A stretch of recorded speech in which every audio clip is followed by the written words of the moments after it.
Ambitious people are quietly ruined by this pattern, and not because they don't care, not because they're incapable, not because they don't have not the work ethic, but because they keep doing the thing that resets almost everything. They keep starting over again and again. They start a path, a routine, a business idea, a content system, a learning process where they finally decide to take themselves seriously. And in the beginning, it feels strong, clean, intentional. Like this time, it's different. And maybe for a few days or even for a few weeks, they really are locked in. But then something happens. Their energy drops, their life interrupts, the results are slower than they expected, the process gets repetitive, and the doubt creeps in. And instead of staying with the path, they reset. They get a new plan. They get a new beginning, a new version of themselves, a new attempt to do it probably. From the outside, that can look like ambition, absolutely, like movement, like someone who just hasn't found the right system yet.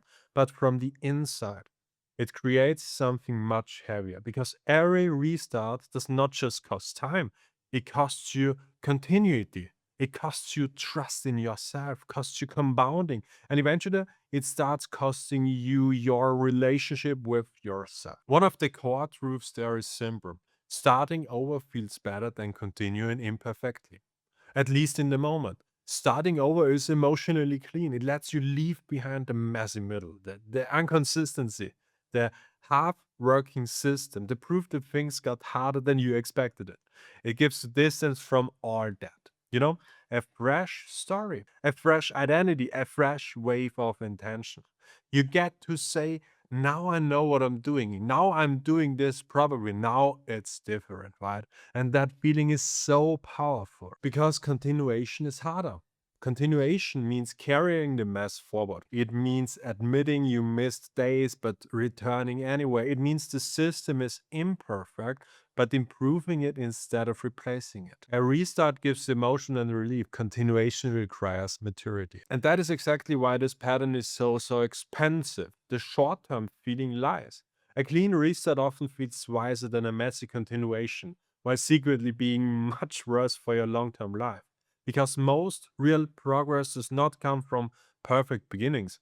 It comes from staying in the process long enough for things to deepen. And that is exactly what repeated resets interrupts. They interrupt skill development. They interrupt the pattern recognition you build.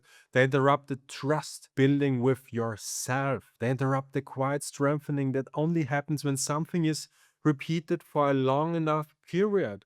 And that matters because real progress is rarely obvious in the beginning.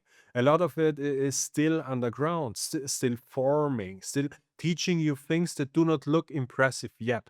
If you keep leaving every process before that hidden phase turns visible, you become trapped in a beginnings, in some kind of loop of always starting over again. You come to a point where you get very familiar with first week intensity, very familiar with recommitting, very familiar with the emotional high of a new phase, right?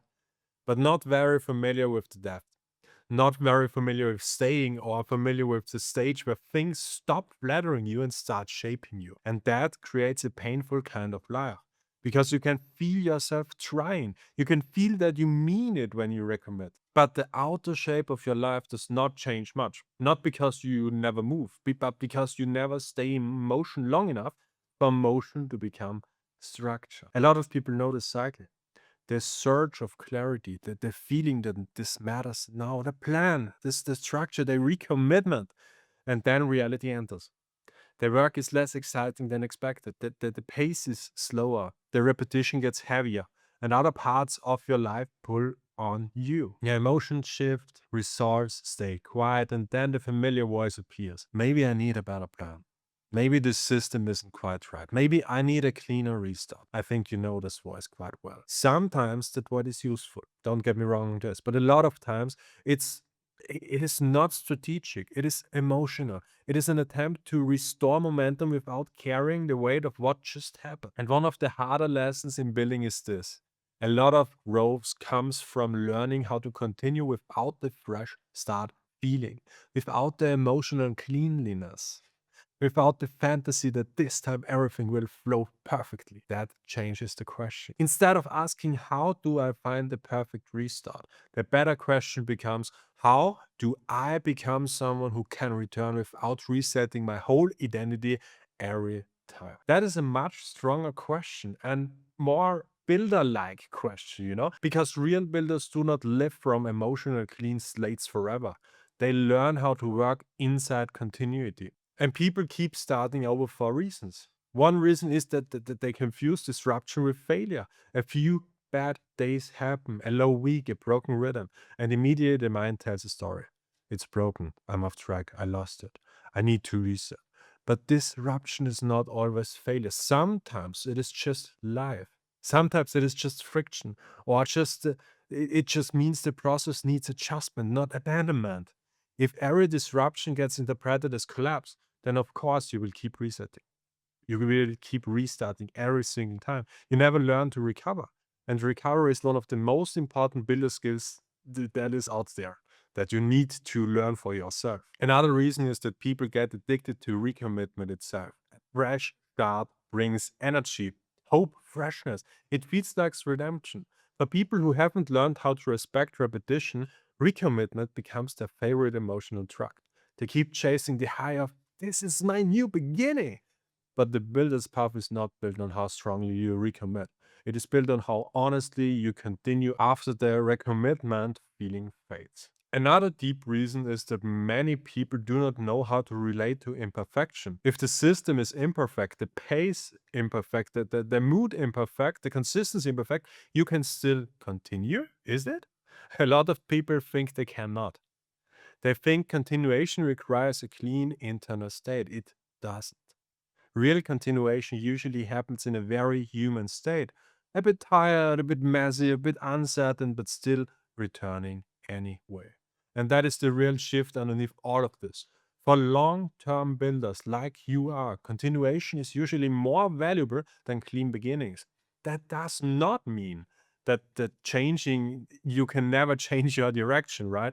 It does not mean staying in death paths forever. It means understanding that imperfect continuation often creates more real growth than repeated fresh starts, because continuity carries memory. It carries reps, it carries pattern reaction, it carries accumulated self-trust. It lets 1 week build into the next, 1 month strengthen the next, and 1 season talk to the next. Beginnings do not do that.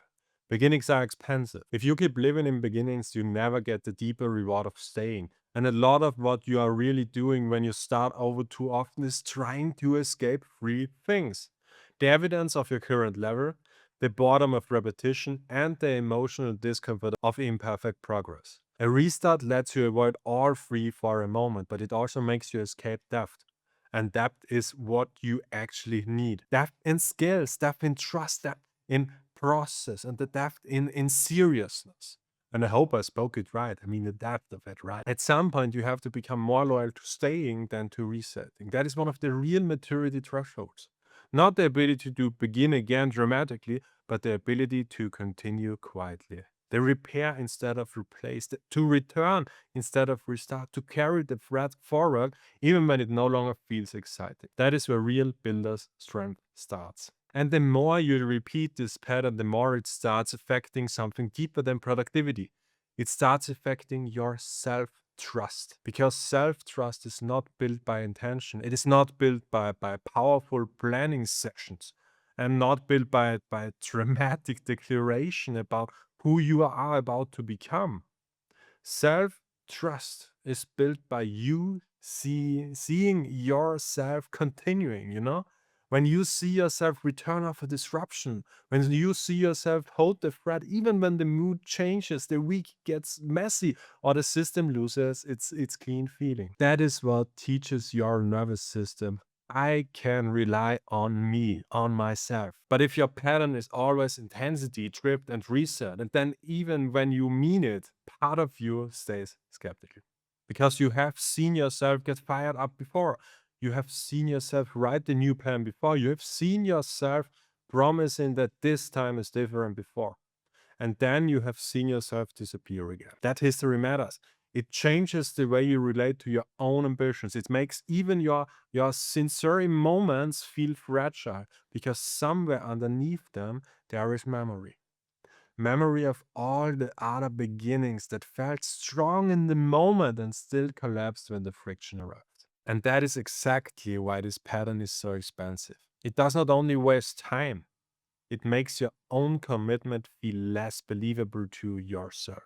And once that happens, you start needing stronger and stronger emotional intensity just to believe your own promises again. You need a bigger Monday or a cleaner notebook, a more serious mood, a more dramatic reset. But that only feeds the cycle again. Because now you are not building through continuity, you are trying to emotionally convince yourself every few weeks that this new beginning is the real one. And oh man, that is just exhausting. At some point, you have to stop trying to earn your self trust through fresh starts. You have to earn it through continuity, through continuation, through smaller promises kept longer, through returning faster when you drift, through fixing the process instead of replacing the whole identity. That is slower, but it is real. And this is also why recovery matters more than people think. Most people are obsessed with perfect consistency. Very few are actually skilled at recovery.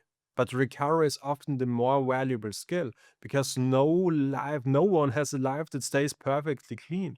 You will have low energy weeks, messy periods, emotional dips, missed days or bad timing, unexpected interruptions, even hard seasons. The question is not whether disruption will happen. The question is, what do you do when it happens and what do you do after that? Do you return every wobble into a full reset or do you know how to re enter quietly? That difference changes everything. A lot of people only know two modes, either fully on or fully off, locked in or collapsed, perfect week or total reset. And because they only know those extremes, every break in rhythm feels catastrophic. They do not know how to pick up the thread in a smaller, humbler way, so they wait. They wait for the right feeling, the right Monday, the right mental state, the clean restart.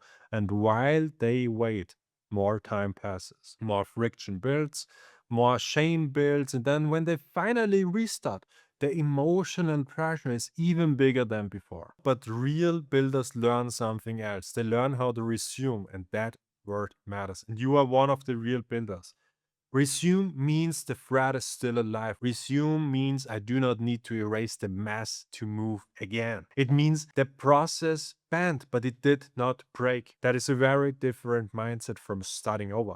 And it is much more powerful. And if you are watching this video here right now, it's time to learn that you can resume every time.